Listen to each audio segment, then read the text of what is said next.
So I've been trying to think of something genuinely helpful that I can offer you during this weird time, even though we are all experiencing this weird time very differently. And whenever I think about a philosophy that truly unifies humanity, regardless of their current situation, I think of Stoicism. And then I learned that Marcus Aurelius actually wrote the Meditations in the middle of one of the worst plagues in Europe. So I feel like this is a great time to take some of his advice regarding anxiety and loss and pain and illness. So a little about Marcus Aurelius before we get into it, although I will be quoting other Stoic philosophers as well. So Marcus Aurelius was a Roman emperor, and he is one of the main men of the Stoic philosophy. He is most famous for his book, The Meditations, which was never written to be published. It was like a reference book for himself, like a journal. And it's full of moral guidance and self-improvement and philosophical ideas on how to best live a good, virtuous life and be resilient and unswayed, and how to not get caught up in illusions. It's a really great book, really practical, but also very poetic and beautiful. And even though he was a Roman emperor, he didn't have an easy life. So his words are very accessible regardless of the life and the situation that you are living in right now. The dichotomy of control. The chief task in life is simply this: to identify and separate matters so that I can say clearly to myself which are externals not under my control and which have to do with the choices I actually control. Where then do I look for good and evil? Not to uncontrollable externals, but within myself to the choices that are my own. Epictetus Discourses. The core tenet of Stoicism is learning to tell the difference between what is under your control and what isn't. Because it's too easy to spend time and energy on things that we have no impact over. Worrying about the weather, for example, is energy wasted because it's not directing your energy towards something it actually has power over. You're just spending time on something that no amount of stress or action is going to affect, when you could be investing that energy into something that could really benefit from you giving it your attention. It's like you have a set amount of seeds and you can scatter them in a car park where nothing can grow, or you can scatter them in your garden where you'll get some beautiful flowers.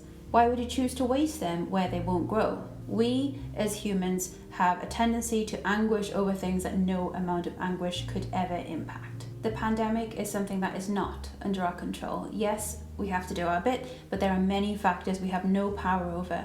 How other people act, how the virus mutates, the legislation that gets put into place. But we do have control over how we respond to these things, mainly how we choose to act and how we choose to think. And for everything that we cannot control, all we can do is accept it, and there is peace in that.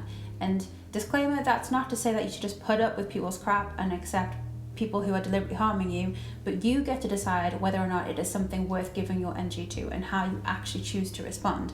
Usually, if you feel compelled to respond to a situation instinctively, it's not going to be thought out properly. If you come to situations from a place of anger, hate, or fear, you will not be acting in your best interest or the best interest of your cause most of the time. Learning to separate which externals are under your control and which are not is the first step to finding peace in any situation. Peace is like water.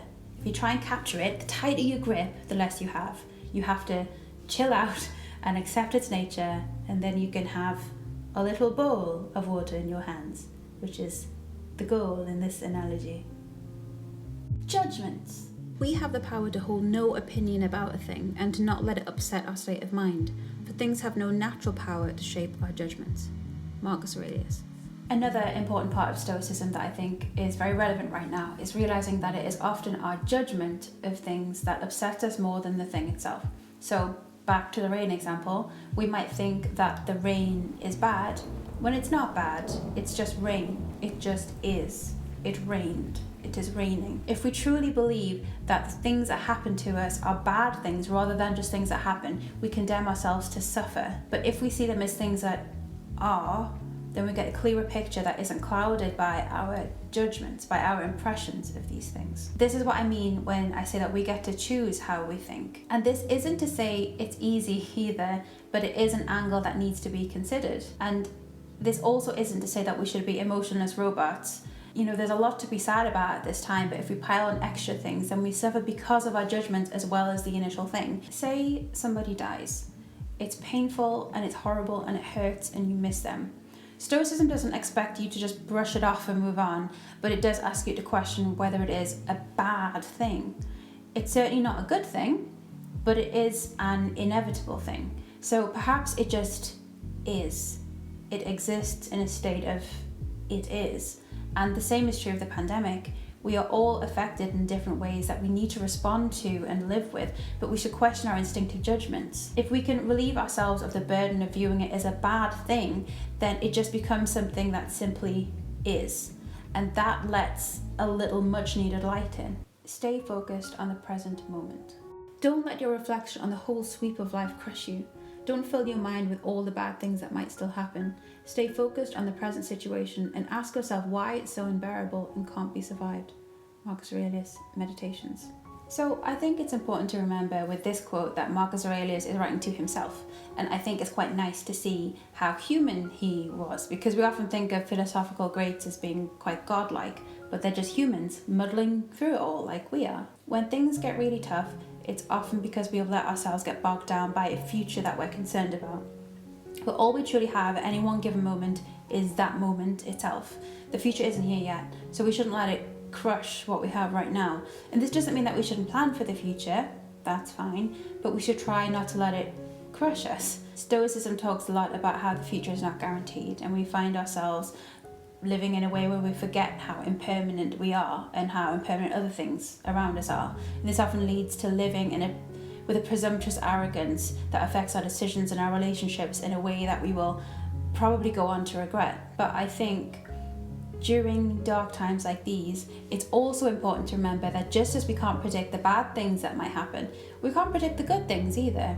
We can't know, so why let the whole sweep of life crush you if you can avoid it, if we can stop building up to this unbearable weight. Make room for joy. Heraclitus would shed tears whenever he went out in public. Democritus,